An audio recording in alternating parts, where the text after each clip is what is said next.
Jadi ada pesaing misalnya. Jadi nah ini tentu saja pesaing ini mempengaruhi institusi pendidikan, khususnya pesaing langsung, yaitu mereka yang mempunyai program studi yang sama dengan institusi pendidikan kita. Nah ini tentu saja berpengaruh pada institusi pendidikan kita. Kalau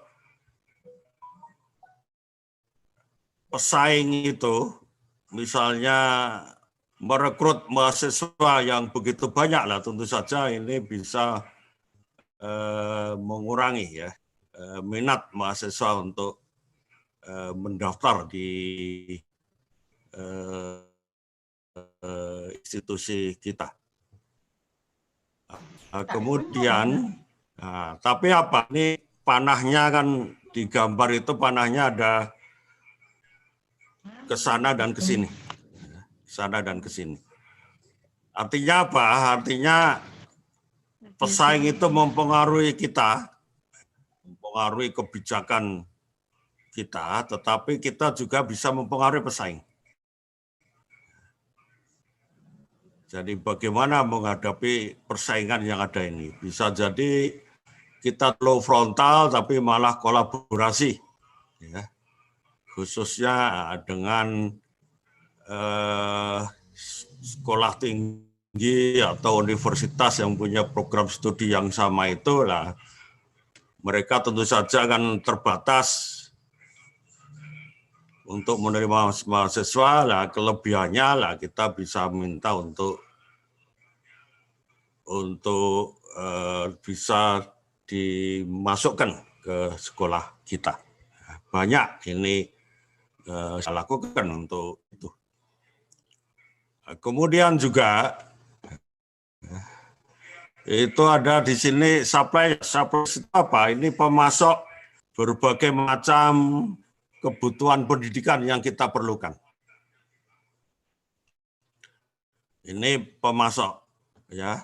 Jadi tentu saja kita perlu peralatan pendidikan, ada lab, ya, komputer dan juga bahkan dosen ini. Nah, ini tentu saja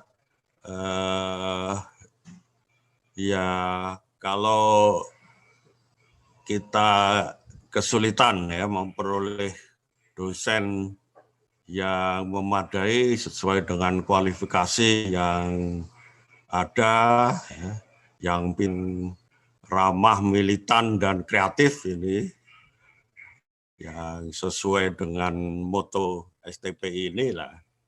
Nah, tentu saja ini membuat citra institusi pendidikan kita kurang memadai, ya. Tetapi tentu saja ini bisa kita manage ya, misalnya dengan mentraining ini, mentraining SDM yang ada, ya, sehingga kemudian bisa memenuhi kualifikasi ya dengan baik. Ya. Kemudian juga ini mahasiswa, nah, ini tentu saja ini pengaruhnya sangat, ya, bahkan bisa jadi merupakan faktor yang menjadikan hidup dan matinya, ya, institusi kita. Jadi kalau mahasiswa itu tidak ada yang berminat mendaftar di institusi pendidikan kita lah, tentu saja ini akan kolaps ya institusi pendidikan kita. Tapi kita juga bisa mempengaruhi mereka, para mahasiswa, khususnya calon mahasiswa, untuk kemudian mendaftar di perguruan tinggi kita ya, dengan berbagai cara, melakukan promosi lewat berbagai media maupun secara langsung bertatap muka ya, di berbagai perguruan tinggi yang ada di berbagai pendidikan yang ada di bawahnya. Nah, sehingga mereka tertarik untuk kemudian mendaftar di institusi pendidikan kita. Kemudian ada juga ini instansi pemerintah.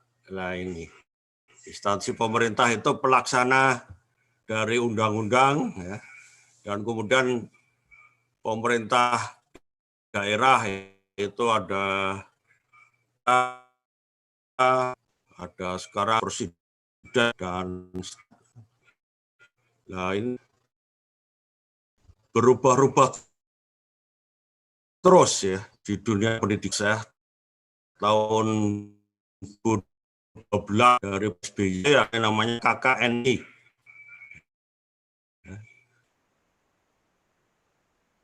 Jadi kerang ini level kompetensi dari SDM itu distratifikasikan ada 9 tingkat. Jadi mereka yang masuk ke level manapun juga ya, dengan ujian sertifikasi. Maka ini saya sekedar menyantumkan ini CMSS itu certified ya. Jadi ada certified di bidang marketing, selling and servicing. Itu ujian sertifikasi ya, dari badan sertifikasi BNSP, sertifikasi profesi. Dan ada yang tingkat internasional itu ya. Kemudian ada ini organisasi karyawan atau buruh ya. Pendidik ada organisasi itu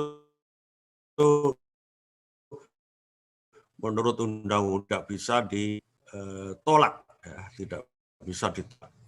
Ini biar sering organisasi menekan manajemen pendidikan buat kebijakan tertentu yang tentu saja berkaitan dengan tingkat buruh atau karyawan ini. Misalnya di UGM kemarin karena kalau di perguruan tinggi itu sudah ada tunjangan kinerja, kok di UGM belum ada. Lah ini karyawan itu kemudian demonstrasi untuk bisa memperoleh dengan kinerja ini. Nah, itu juga manajemen jadikan.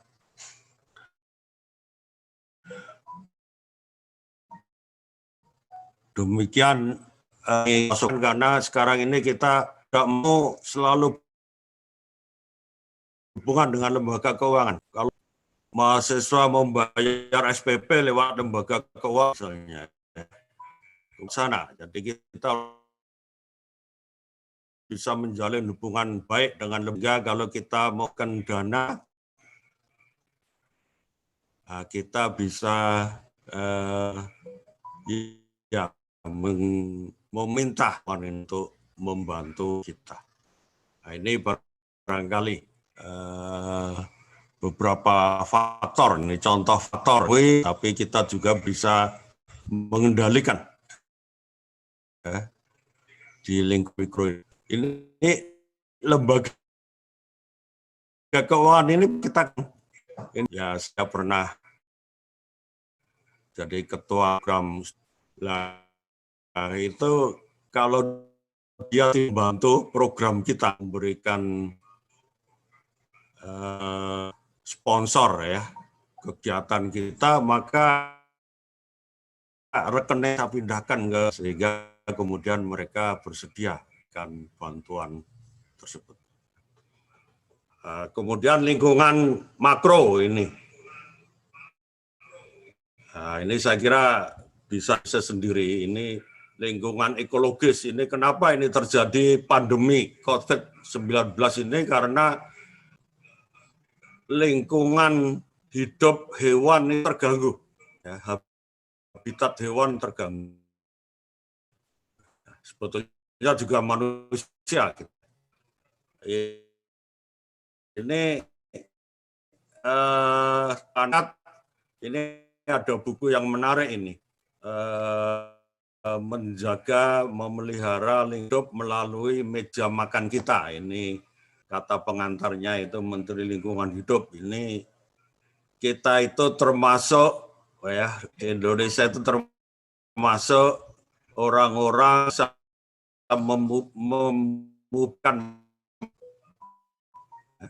tidak di buku dikatakan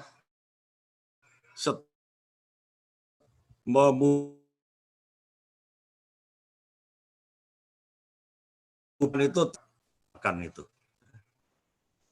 Nah, itu membuat, menurut buku itu membuat ini panas bumi itu meningkat. Ya. Hewan itu stres, muncul penyakit ini, muncul penyakit virus yang awal itu dari, jadi kemudian menganalisis yang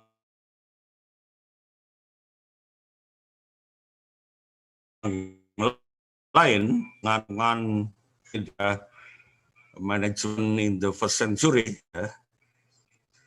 Perbedaan ini manajemen abad 21, ya. Perubahan kalau tadi kan itu kalau abad 21 itu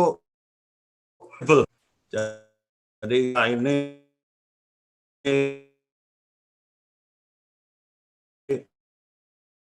Jokowi sudah casting, ya, pertumbuhan ekonomi, ya, inflasi digit, ya, seterusnya, tapi ternyata ini sebulan sekarang bahkan justru kemarin kuartal 2 ini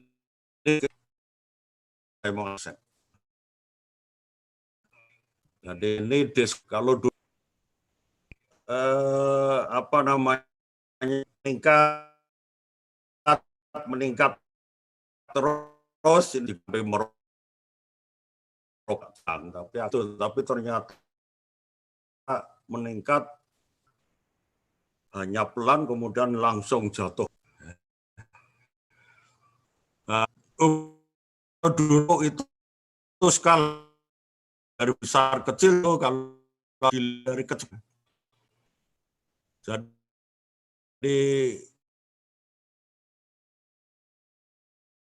untuk apa besar, tapi ini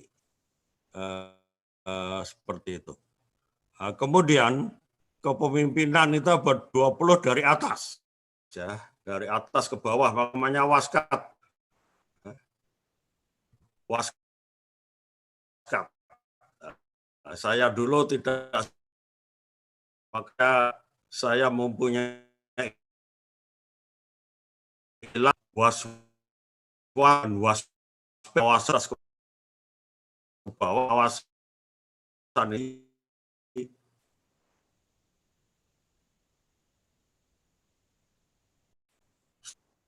swapping bahwa seperti orang masyarakat, ya, orang bawah itu mengawasi, ya, ada mengawasi kepolisian, mengawasi pemerintahan atas, gitu, ya. Indonesian Watch, ya. Indonesian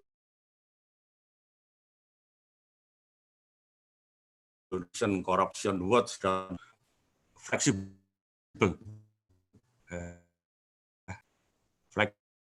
fleksibel ini bisa membuat organisasi, kemudian kontrol itu abad 10 itu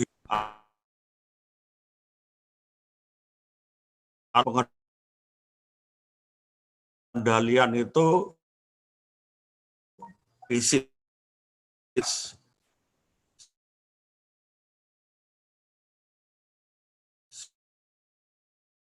segala aktif yang ada yang menunjukkan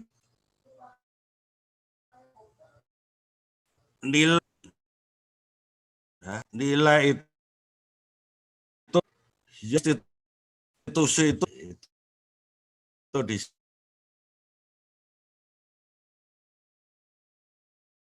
situ. Itu menurut nilai punya penelitian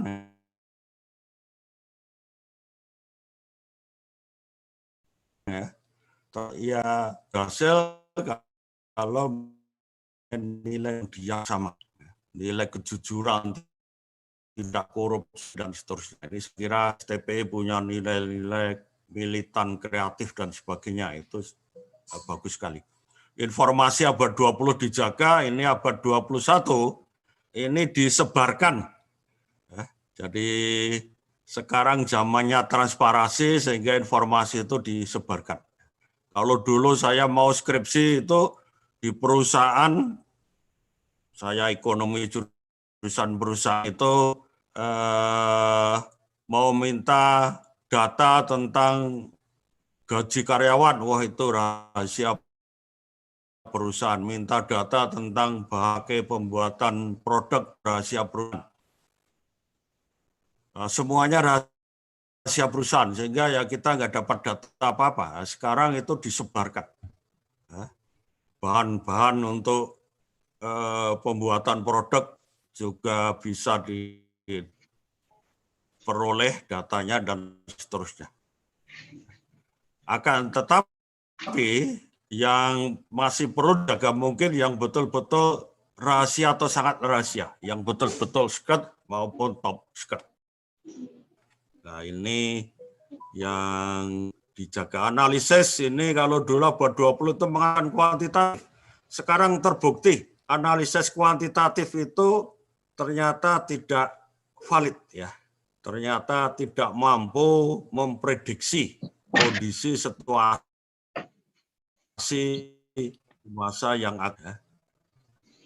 Nah, itu tadi sudah kita utarakan. Ini kemarin kita membuat early warning system ya, economic crisis itu ya secara kuantitatif dengan statistik, menggunakan statistik. Datanya ini datanya lengkung atau datanya merupakan garis lurus dan seterusnya, ternyata ini tidak terbukti. Ini kalau sudah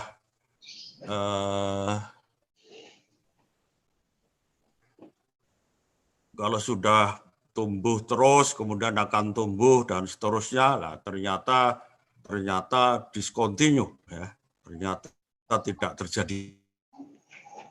Jadi yang sekarang diandalkan itu kreasi dan intuisi. Mereka yang bisa survive dan berkembang itu mereka yang selalu berkreasi dan berkreasi terus, ya, serta mempunyai intuisi yang dalam. Ya. Intuisi itu bukan kita pergi ke Nyai Roro Kidul, ke Syekh Bila-Bilo gitu ya, mencari ilham dan seterusnya, tapi intuisi knowledge accumulation, ya. Knowledge and experiences accumulation. Jadi pengetahuan yang sudah dalam dalam halaman yang ada.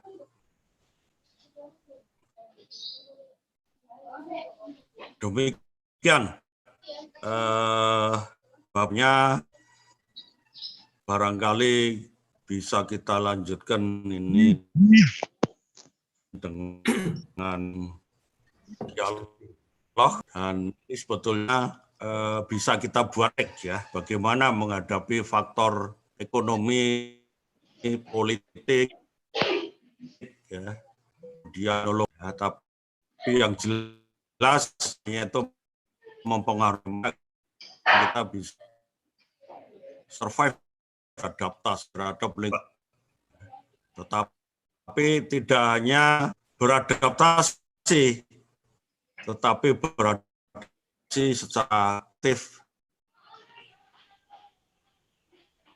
dan mampu membawa perbaikan di dunia kita. Nah, ini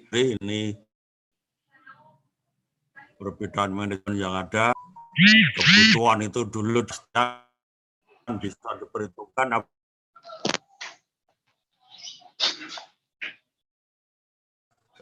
alternatif.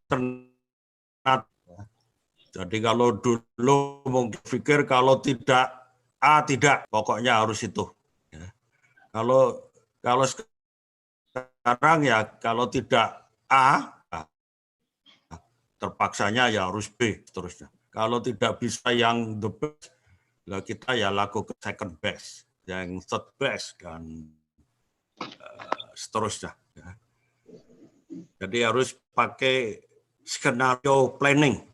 Kalau tidak alternatif 1, alternatif 2 dan seterusnya. Nah, kemudian kita harus proaktif ini terhadap lingkungan, terus berubah ini. Bukan lingkungan berubah,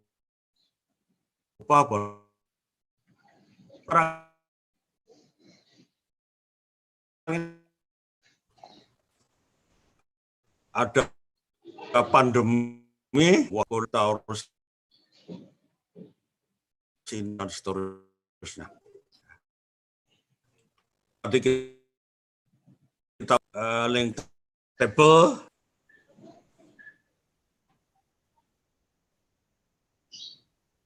Nah, terus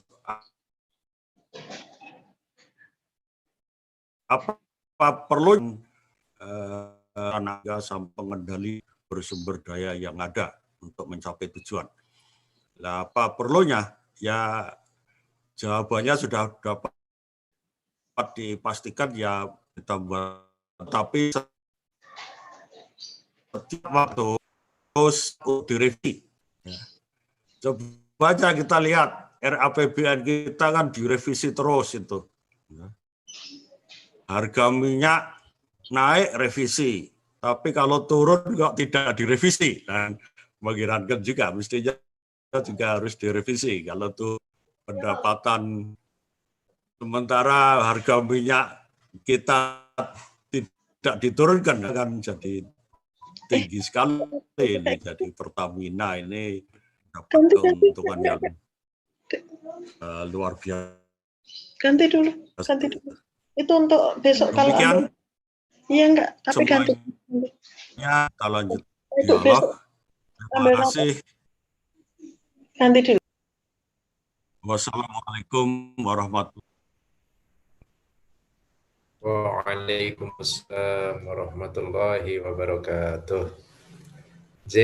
Matur nuwun Pak Halimi yang sudah menyampaikan materinya terkait dengan tema kita membangun dunia pendidikan dalam konstelasi yang terus berubah. Menarik sekali sebetulnya ini materinya. Namun mohon maaf atas ketidaknyamanan karena tadi sempat agak putus-putus suaranya sehingga mungkin apa yang kita dengar kemudian tidak nyaman dan seterusnya, mohon maaf. Namun itu akan kita perjelas pada sesi diskusi kali ini saja.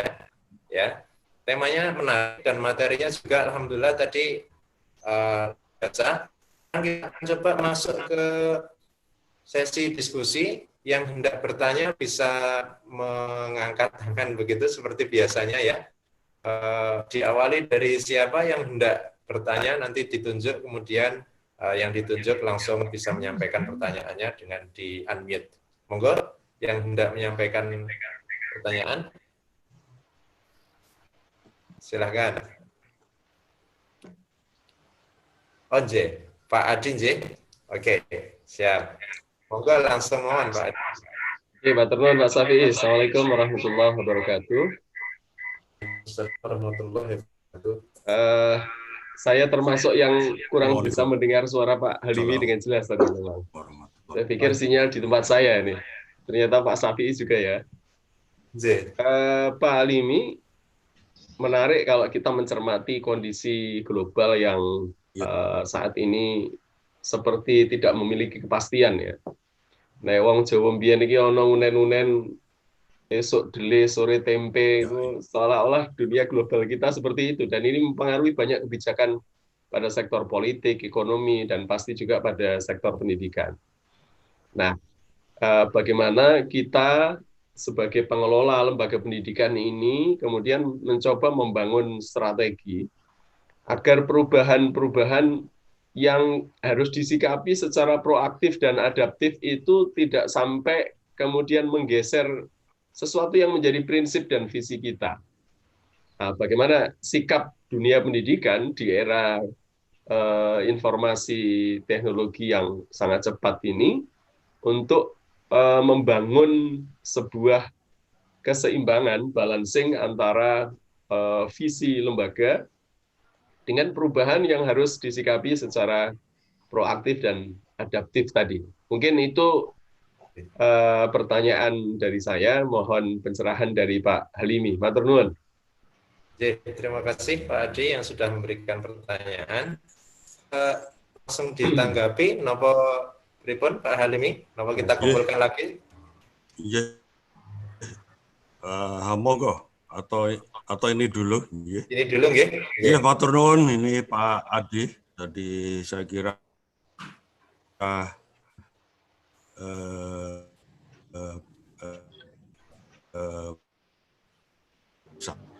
jadi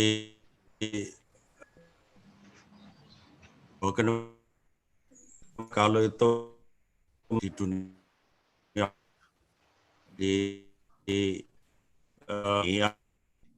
ada di Maghrib sebelumnya sudah kita juga sudah mau ke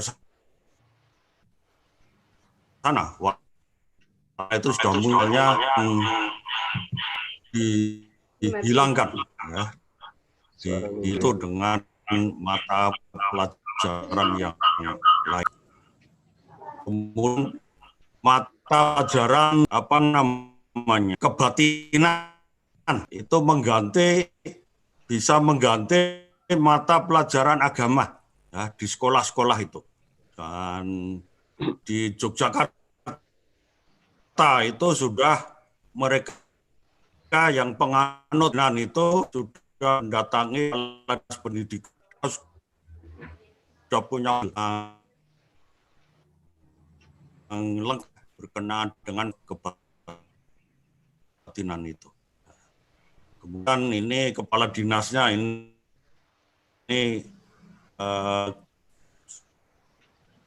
audiensi dengan kita ini dan kita bilang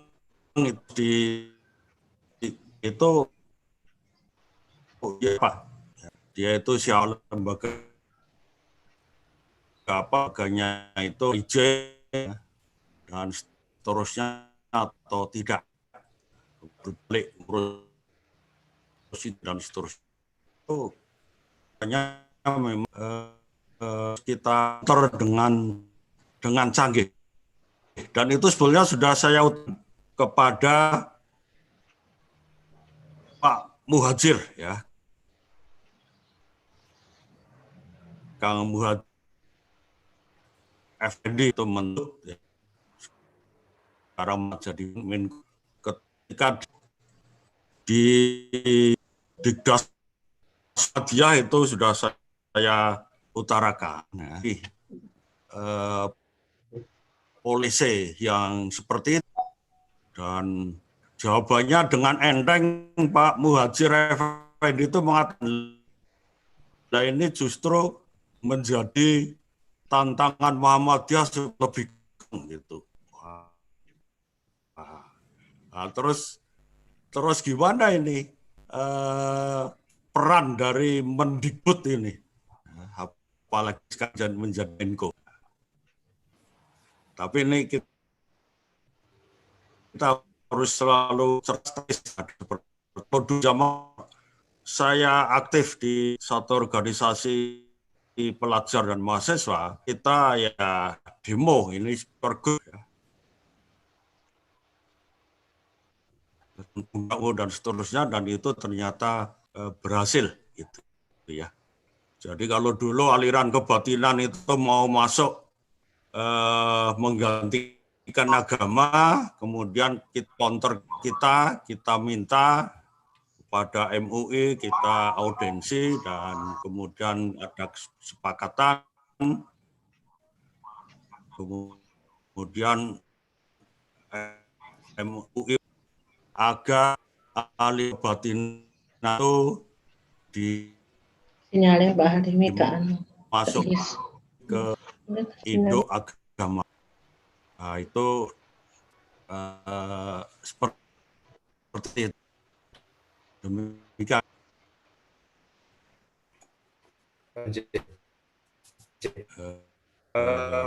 Yang sebagainya. Ya. Baik, terima kasih Pak Halimi atas tanggapannya. Ya, poin pentingnya tadi setidaknya kita dapatkan bahwasanya sekalipun dunia prinsip-prinsip yang sudah kita miliki dalam hal ini adalah terutama prinsip-prinsip agama gitu ya. Maaf, tadi memang rasanya pengaruh oleh sinyal yang agak putus-putus sehingga mungkin kita tangkap juga begitu ya. Jadi mohon maaf atas ketidaknyamanan ini. Bapak Ibu, mungkin ada satu lagi yang hendak menyampaikan pertanyaan, namun mungkin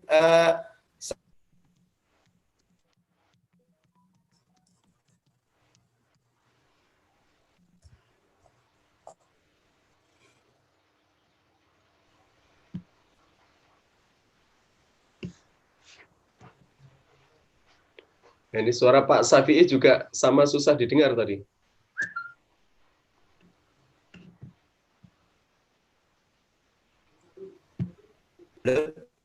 Sudah terdengar, Pak?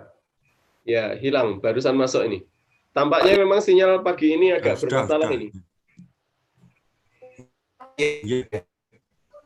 Atau kita cukupkan dulu karena memang ini juga waktunya sudah 3 menit lagi menjelang selesai. Ya,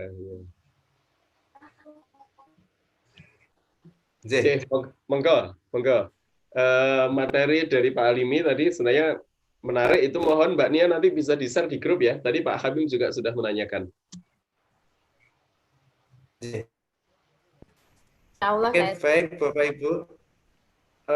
Mengingat ada sedikit kendala teknis karena beberapa ternyata merasakan hal yang sama, sinyal, dan dari kami juga tadi sempat agak terputus, terus dari pemateri juga demikian, maka mohon maaf yang sebesar-besarnya untuk momen ngaji online yang kelima ini ada sedikit kendala, harap dimaklumi, insya Allah nanti akan lebih baik lagi di ngaji online yang ke-6 minggu depan, insya Allah. Okay? Amin. Ya, Bapak Ibu yang berbahagia, ada yang hendak disampaikan sebelum saya akhiri? Mungkin ada dari atau cukup? Closing statement dari Pak Halimi aja, Mbak. Monggo Pak Halimi memberikan Ibu semuanya. Ini saya kira tips ya, beberapa pemikiran 21 ya. Ini 11 komando manajemen saat ini, cipta saing baru ya, tidak hanya seperti ini. Kemudian inovasi atau mati, ini kondisi sudah sangat radikal ya. Manfaatkan aset tersembunyi ya, sudah gunakan semua keterampilan. Kalau kita punya tenaga dalam ini mungkin punya Aji-Aji Birowo, Gundolo Sasu Sekilan dan seterusnya ini agar bisa survive dan berkembang memajukan dunia pendidikan kita ini. Nah, ini kemudian juga mulai ini dengan lingkungan yang sehat ya, ekoindustri, dan buat organisasi pendidikan kita itu dipercaya karena krisis ini sekarang adalah krisis kepercayaan. Demikian Bapak dan Ibu semuanya, kurang lebihnya saya mohon maaf, ini tadi banyak trouble gitu ya, dan mudah-mudahan kita bisa bertemu lagi, bersilaturahmi, tidak hanya di lewat online, tapi juga bisa kopdar. Matur nuwun, wassalamualaikum warahmatullahi wabarakatuh. Waalaikumsalam warahmatullahi wabarakatuh. Matur nuwun sangat Bapak Haji Muhammad Halimi yang sudah menyampaikan materi plus statement juga pada kesempatan hari ini. Meskipun tadi terdampak entah sinyal dan semacamnya, sehingga materi maupun secara teknis pengajian online kita pada pagi hari ini agak terkendala.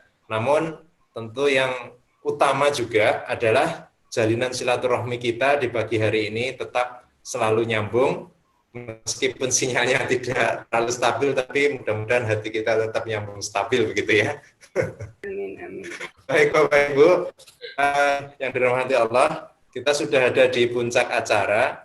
Mari kita akhiri bersama-sama dengan membaca doa kafaratul majelis dan hamdalah. Subhanaka Allahumma bihamdika asyhadu an la ilaha illa anta astaghfiruka wa atubu ilaik. Walhamdulillahirabbil alamin. Dari saya cukup sekian, mudah-mudahan perjumpaan kita pagi hari ini memberikan manfaat terhadap diri kita, dan saya akhiri. Assalamualaikum warahmatullahi wabarakatuh. Waalaikumsalam warahmatullahi wabarakatuh. Matur nuwun Pak Alimi. Matur nuwun semuanya Bapak Ibu. Sami, matur nuwun. Sambung lagi insya Allah minggu depan di jam dan channel yang sama. Foto dulu. Pak Sus.